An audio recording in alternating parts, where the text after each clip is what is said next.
Conselho Europeu aprovou nesta semana uma lei antidesmatamento que proíbe a importação de produtos agrícolas vindos de áreas de desmatamento legal e ilegal após o dia 31 de dezembro de 2020. Além disso, para os produtos do agro brasileiro entrarem no bloco europeu, será exigido o cumprimento da legislação sobre direitos humanos e dos povos indígenas, a legislação nacional.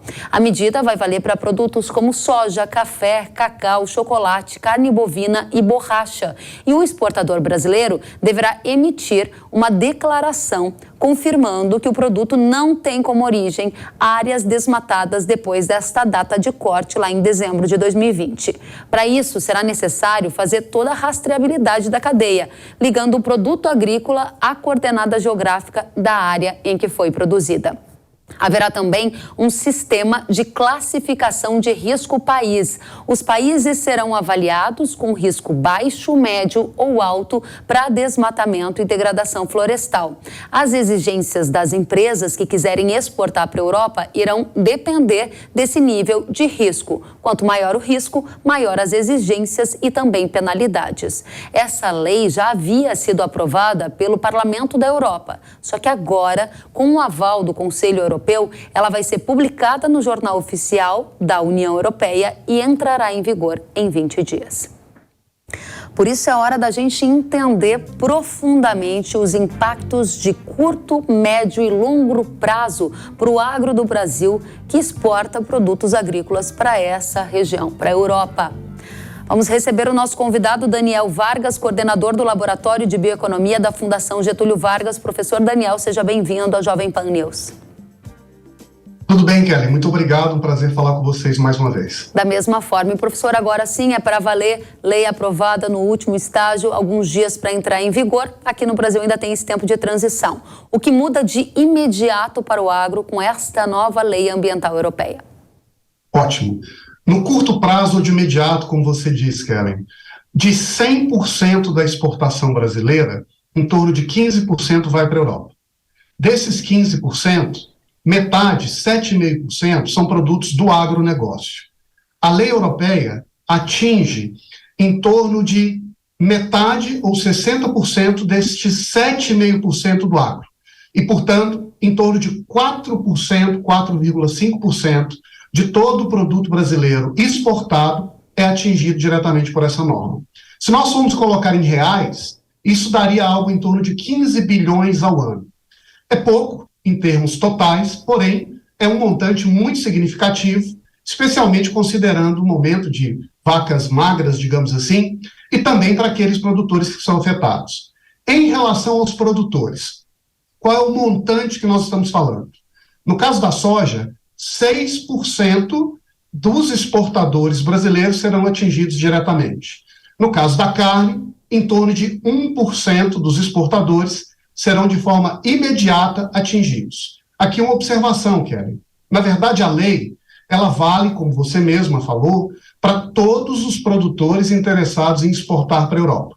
Independente do seu histórico, independente de haver, ao longo de toda a vida, respeitado a lei ambiental e as exigências sociais. Todos são imediatamente afetados. Porém, esse efeito naturalmente será sentido de imediato por aqueles que já estão hoje trabalhando para exportar e alimentar o consumidor europeu. Entre eles, algumas cadeias muito relevantes, como a da cafeicultura, porque há pelo menos produtos como soja, como carne, que você citou, mas há também café, entre outros produtos agrícolas. A cadeia da cafeicultura tem como destino a Europa. Mesmo que esteja em conformidade com esta data de corte, imagino que vai ter que investir um bocado de dinheiro para certificar a origem e provar que está em conformidade com esta nova lei. E este já vai ter efeito imediato na cadeia do café, professor?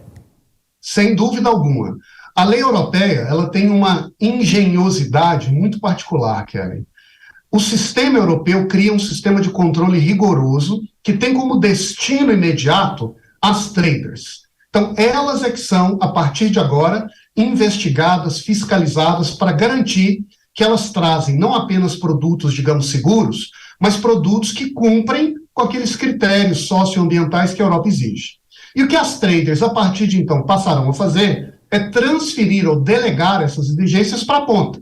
E lá na ponta serão estes produtores, e os cafeicultores serão imediatamente atingidos, que terão que buscar, que ir atrás desses serviços de consultoria ou de assistência para fazer o georreferenciamento, para provar que não tem ações na justiça ou ilegalidades, que não tem nenhuma briga com minorias ou com populações indígenas, e assim, para provar que, na verdade, sempre foram limpos. Mas agora, como o pressuposto é a desconfiança, é necessário provar algo mais do que terá um preço para o produtor lá na ponta. Professor, eu me preocupo porque nesse momento em que há uma nova exigência por parte da Europa, eu imagino que vai ter tanto santo milagreiro querendo vender soluções de certificação, de rastreabilidade. A pergunta é, como a gente vai conseguir ter a rastreabilidade, vamos, de 100% da nossa cadeia de soja, de carne, de café, todos esses produtos? E como é que faz para escolher qual a melhor forma de certificar? Estamos conformes a essa nova lei? Olha, Kelly, eu acho até que é um pouco mais grave e difícil do que a sua própria pergunta indica, porque a lei, ela ainda contém, digamos assim, lacunas, que são faltas de clareza sobre o sentido exato da norma para, portanto, definir quais serão as atribuições, quais serão os ônus, o que exatamente precisará ser feito. E quando essas lacunas existem, isso acaba gerando uma consequência para a maneira como a trader, que funcionará como uma espécie de polícia ou de fiscal, vai atuar. Porque a tendência da trader é de jogar a barra lá em cima e adotar o critério mais rigoroso possível para que ela não seja responsabilizada no fim das contas e, portanto, para garantir que aquele produto cumpre com as exigências europeias. Agora, o mercado não está preparado ainda para definir exatamente o que precisará ser feito para cumprir com essa norma europeia. Nós temos essas diretrizes, essas indicações, sabemos que as exigências são ambiciosas, mas ainda será necessário ter uma organização, uma infraestrutura de administração, de recursos, para garantir que isso seja feito na realidade. Será possível rastreabilidade 100%, Kelly? Certamente não no curto e no médio prazo. Muito bem, professor. Agora a gente avança mais um passo. Há dificuldades, há custos, há uma série de pontos ali meio cinzentos precisando ser compreendidos e há também essa aprovação na última instância lá na lei, da lei ambiental na Europa. A pergunta que segue é, esta condição de colocar países com alto, baixo ou médio risco, risco país, como eles mensuraram, isso afetará negativamente o Brasil? De qual maneira? E como é que eles vão medir esse risco? Olha, o que a lei diz é que os países da União Europeia, cada um deles, tem autonomia, segundo o seu sistema regulatório, de classificar os países. Então, pode acontecer que, por exemplo, a Alemanha olhe para a realidade brasileira, considerando o potencial de exportações do Brasil, considerando o histórico de desmatamento na Amazônia e diga, nós temos risco alto. Mas outro país pode classificar o Brasil com risco diverso. E as traders que fazem essa transação para países diversos terão a tendência de apostar sempre mais para cima e cobrar a exigência mais elevada. Como que o Brasil será classificado dentro dessa estrutura pela maior parte dos países? Olha, aqui teremos que ser, digamos assim, francos e realistas. A tendência é que o Brasil seja classificado pela vasta maioria dos países, se não por todos, como um país de alto risco e, portanto, que as exigências sobre os nossos produtos sejam as mais rigorosas possível. Essa é uma preocupação adicional e aí a gente entra numa outra página desta mesma conversa. Alto risco para o Brasil, isso significa mais exigências, mais penalidades e aí muitos podem dizer, não estou interessado mais em vender para a Europa. É sim uma possibilidade não vender para a Europa, só que o pulo do gato está no movimento que se alastra pelo mundo, porque outras regiões, outros países estão imitando esta mesma lei europeia neste momento? Onde é que isso já está acontecendo? Olha, é verdade, Kelly. O primeiro impacto na postura do produtor e do país é de se fazer a pergunta, será que eu quero continuar exportando meu bem para esse consumidor? E não me surpreenderia se movimentos nessa direção acontecessem. E eu lhe dou 2 exemplos. A Malásia, recentemente, fez uma declaração, olha, Europa, se você não quer o meu produto, e lá eles exportam o óleo de palma, então eu posso reconsiderar vender para você. E a Indonésia foi além, aproveitando a inflação de alimentos que acontecia no seu país, simplesmente parou de vender para a Europa. Se nós olharmos para o montante das exportações brasileiras em termos relativos, ao longo dos últimos 10 anos, a participação da Europa na pauta de exportações brasileiras do agro caiu pela metade. E a seguir essa tendência vai cair cada vez mais. Agora, como você mesma destacou, nós não fazemos essa escolha sozinhos. Essa é uma escolha que precisa ser feita olhando para a tendência mundial. E é verdade que outros países, como os Estados Unidos e agora cada vez mais a China, também consideram exigir rastreabilidade dos produtos. Eu acho que tem uma variável aqui que ainda está em jogo, Kelly, e que não está definida. Uma coisa é exigir, eu quero produto limpo, e vou exigir essa condição. Uma segunda coisa é dizer, se você não me der esse produto rastreado, eu não compro de você, ou, se você me der esse produto rastreado, com garantia de que é limpo e justo, eu pago um prêmio pela qualidade ambiental que você me dá. E essa segunda questão, se os países vão de fato oferecer um prêmio verde, é algo que a gente ainda precisa observar, negociar e, quem sabe, convencer o mundo a abraçar. Professor, para mim a informação de que a China está avançando numa lei parecida com esta aprovada pela Europa, que cria exigências ambientais que limitam o comércio agrícola, é uma novidade. Desde quando? Qual direção? Como é essa lei e o que o senhor espera? Sim. No caso da China, não é que exista uma lei sendo discutida ou tramitando no país.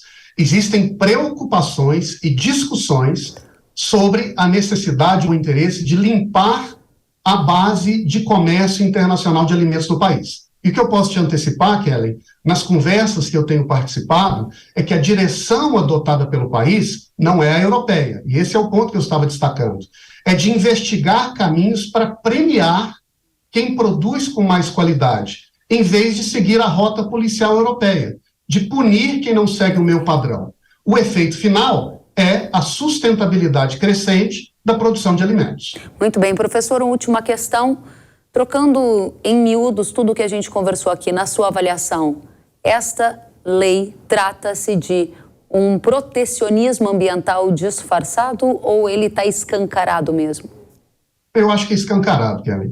E aqui tem uma evidência que sinaliza a razão dessa minha percepção. Há alguns anos, a Europa adotou uma norma análoga a essa para a Indonésia, dizendo: não compro mais produto da Indonésia proveniente de áreas desflorestadas. Na época, houve uma grande euforia e interesse, finalmente, vamos limpar o comércio e garantir a preservação das florestas. Passa o tempo, alguns estudos mostram a realidade. O que aconteceu na Indonésia? Uma redução do desmatamento de não mais do que 1,6%, com um impacto social enorme. Pago por quem? Pelos grandes? Não, pela massa de pequenos produtores que muitas vezes têm como única fonte de renda a produção e exportação do seu bem. Então a tendência, e a Europa sabe desses dados, é que algo análogo possa acontecer com o Brasil. Os grandes passam pelo sarrafo elevado apresentado pela norma, não sem dificuldade, mas quem acaba pagando a conta é a maioria, e isso protege o mercado europeu. Curioso, porque durante a nossa conversa eu me recordei que a mesma Europa que está indo na direção de aprovar essa lei ambiental com várias exigências para os países que enviam produtos, alimentos para lá, é a mesma Europa do Macron, presidente da França, que há 7 dias anunciou um plano para reindustrializar a França. Ou seja, o que vale para cá não vale para lá? É lamentável isso, Karen. Eu acho que o aspecto mais dramático desse ponto, e eu até coloco aqui num tom gentil, digamos assim, com o mundo, é que a Europa, ela exerceu historicamente um protagonismo de puxar essa agenda ambiental. E esses sinais diversos que nós estamos percebendo colocam em xeque não só essa credibilidade do velho continente, mas de acordos como, por exemplo, o Pacto de Paris, que tinha como pressuposto a autonomia de cada país de estabelecer sua meta e seu compromisso de redução de emissões. O Brasil disse: meu compromisso é zerar o desmatamento até 2028. Nós estamos em 2023, mas parece que para a Europa não importa mais o acordo de governança internacional. O que importa é o seu interesse e a vontade de cumprir com o privilégio, com a proteção do seu consumidor. Isso parece que é um risco para o mundo e um desafio para a própria agenda ambiental. Professor, a última pergunta que eu te faço é: chegamos no limite da agenda verde? A partir de agora ela retrocede porque sai da parte discursiva e encontra barreiras na prática? Ou seja, se percebe que muito do que foi pregado não funciona? Ou não, ela tem fôlego para avançar mais e em algumas condições continuar vilanizando a produção de alimentos? A parte empírica da sua pergunta eu não sei responder de imediato. O que eu posso dizer de forma realista e direta, Kelly, é que nós estamos sim testando o limite desta agenda ambiental e deste movimento ambiental, como ele foi construído, organizado e avançado ao longo das últimas décadas. Eu espero que a gente consiga encontrar uma saída honrosa para garantir produção com sustentabilidade, mas os sinais são sinais de preocupação. Muito bem, o Brasil tem muito a ensinar para vários países, né? Produzir e preservar, a gente faz isso muito bem por aqui. Daniel Vargas, coordenador do Laboratório de Bioeconomia da Fundação Getúlio Vargas, uma satisfação recebê-lo, volte sempre. Estou à disposição, um prazer voltar a falar com vocês. Da mesma forma, até a próxima.